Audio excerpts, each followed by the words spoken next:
This channel does not promote any violent, harmful, or illegal activities. All content provided by this channel is meant for an educational purpose only. Top quality और consistent performance के लिए सिर्फ silver pump नाम याद रखना। খবরের দিকে নজর রাখতে হচ্ছে। রাজ্যে ফের আক্রান্ত উর্দি। ভাঙড়ের পোলেরহাট থানায় নাটাপুকুরে আক্রান্ত কলকাতা পুলিশের কনস্টেবল পিসিআর ছবি দেখাবে, ছবিটা একবার দেখুন। রাজ্যে ফের আক্রান্ত উর্দি। ভাঙড়ের পোলেরহাট থানায় নাটাপুকুরে আক্রান্ত কলকাতা পুলিশের একজন কনস্টেবল। কর্তব্যরত অবস্থায় সুশান্ত মণ্ডলকে ধাক্কা, কিল, চর মারা হয়েছে এমনটাই অভিযোগ। সোশ্যাল মিডিয়ায় ইতিমধ্যেই এই ভিডিও ভাইরাল হয়েছে। ভিডিওর সত্যতা অবশ্য আমরা টিভি9 বাংলা যাচাই করিনি।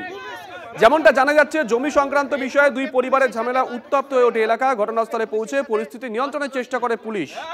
অভিযোগ, ঠিক সেই সময় এক যুবক কর্তব্যরত কনস্টেবলকে ধাক্কা মারে। ঠিক কি ঘটেছিল সেই সময়, যে বা যারা মারধর করলো এতটা সাহস তারা কোথা থেকে পাচ্ছে? ওই কনস্টেবল এখন কেমন আছেন জানবো সত্যজিতের কাছ থেকে। সত্যজিৎ, দেখো, যে ঘটনা ঘটেছিল যে পোলেরহাট থানার নাটাপুকুর এলাকায়, সেখানে পারিবারিক একটি বিবাদ, মূলত রাস্তাকে কেন্দ্র করে দুই পরিবারের মধ্যে ঝামেলা, এবং সেখানে পৌঁছায় তৃণমূলের দুটি গোষ্ঠী, এবং তারা পৌঁছাতেই দুই পরিবারের মধ্যে ঝামেলার ঘটনা ঘটে, মারধরের ঘটনা ঘটে।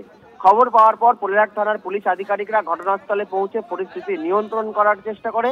সেই সময় পুলিশকে ঘিরে ধরে বিক্ষোভ, এবং তারপরেই কর্তব্যরত এই কনস্টেবল সুশান্ত মণ্ডলকে ঘিরে ধরেন বেশ কয়েকজন যুবক, এবং তাকে ধাক্কাধাক্কি, মারধর এবং চর মারা হয় বলেও অভিযোগ। এই ঘটনার পরিপ্রেক্ষিতে ইতিমধ্যে 3 জনকে আটক করে জিজ্ঞাসাবাদ শুরু করেছে, এবং যে ছবি ভাইরাল হয়েছে ইতিমধ্যেই, সেই ছবির পরিপ্রেক্ষিতেই কিন্তু পরিষ্কার যে আবারও আক্রান্ত হয়েছে উর্দি, এবং সেই ঘটনার পূর্ণাঙ্গ তদন্ত ইতিমধ্যেই শুরু করেছে পোলেরহাট থানার পুলিশ আধিকারিকরা। শুভজিৎ, ধন্যবাদ। সত্যজিৎ, সেই ছবি আমরা দেখাচ্ছি, পোলেরহাট থানা এলাকার ছবি। দেখুন, একজন উর্দিধারী তিনি যখন যাচ্ছেন একটি ঝামেলা মেটাতে, পারিবারিক বিবাদ মেটাতে, তখন তাকে আক্রান্ত হতে হচ্ছে। এবং যেমনটা জানা যাচ্ছে, নেপথ্যে নাকি রয়েছে তৃণমূলেরই গোষ্ঠী কোন্দল। দুই গোষ্ঠীর মধ্যেই নাকি সমস্যাটা মূলত। আমরা কয়েকটা ছবি একসঙ্গে দেখাই। দেখুন, বারবার এ রাজ্যে আক্রান্ত হচ্ছেন উর্দিধারীরা। 6টা ছবি আমরা একই সঙ্গে দেখাচ্ছি। আমরা ঘাটালের ছবি দেখাচ্ছি 18/3/2025 চলতি মাসের ছবি। পাশাপাশি আমরা দেখাচ্ছি ভাঙড়ের ছবি, ডোমকলের ছবি, দক্ষিণ দিনাজপুর, বাঁকুড়া, জয়নগর, বিভিন্ন জায়গার ছবি আমরা দেখাচ্ছি। বারংবার আক্রান্ত হতে হচ্ছে উর্দিধারীকে। এই মুহূর্তে আমাদের সঙ্গে রয়েছেন অবসরপ্রাপ্ত পুলিশ কর্তা অরিন্দম আচার্য। অরিন্দম বাবু, বারংবার এ রাজ্যের বিভিন্ন প্রান্তে, উত্তর হতে পারে, দক্ষিণ হতে পারে, এই উর্দিধারীরা কর্তব্যরত অবস্থায় তারা মার খাচ্ছেন, এটা কেন হচ্ছে? দেখুন, প্রথম কথা, আপনি ভাঙড়ের কথা দিয়ে শেষ করলেন। আপনি জানেন, ভাঙড় থানা আমরা যখন চাকরি করেছি একটা পুলিশ স্টেশন ছিল, একটা। কত সুন্দর কন্ট্রোল করা হয়েছে, ডাকাতদের সেই সময় রিহ্যাবিলিটেশন স্টার্ট হয়েছিল।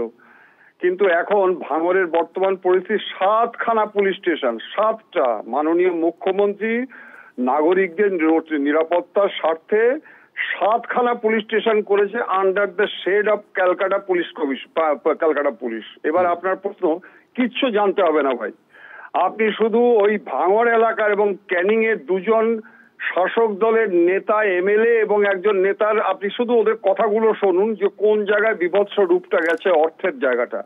চতুর্দিকে যে জিনিসটা দেখছেন, এক সংখ্যক পুলিশ জনসাধারণের সেবামূলক কাজ করতে গিয়ে বিচ্ছিন্ন হয়ে গেছে, টোটালি বিচ্ছিন্ন।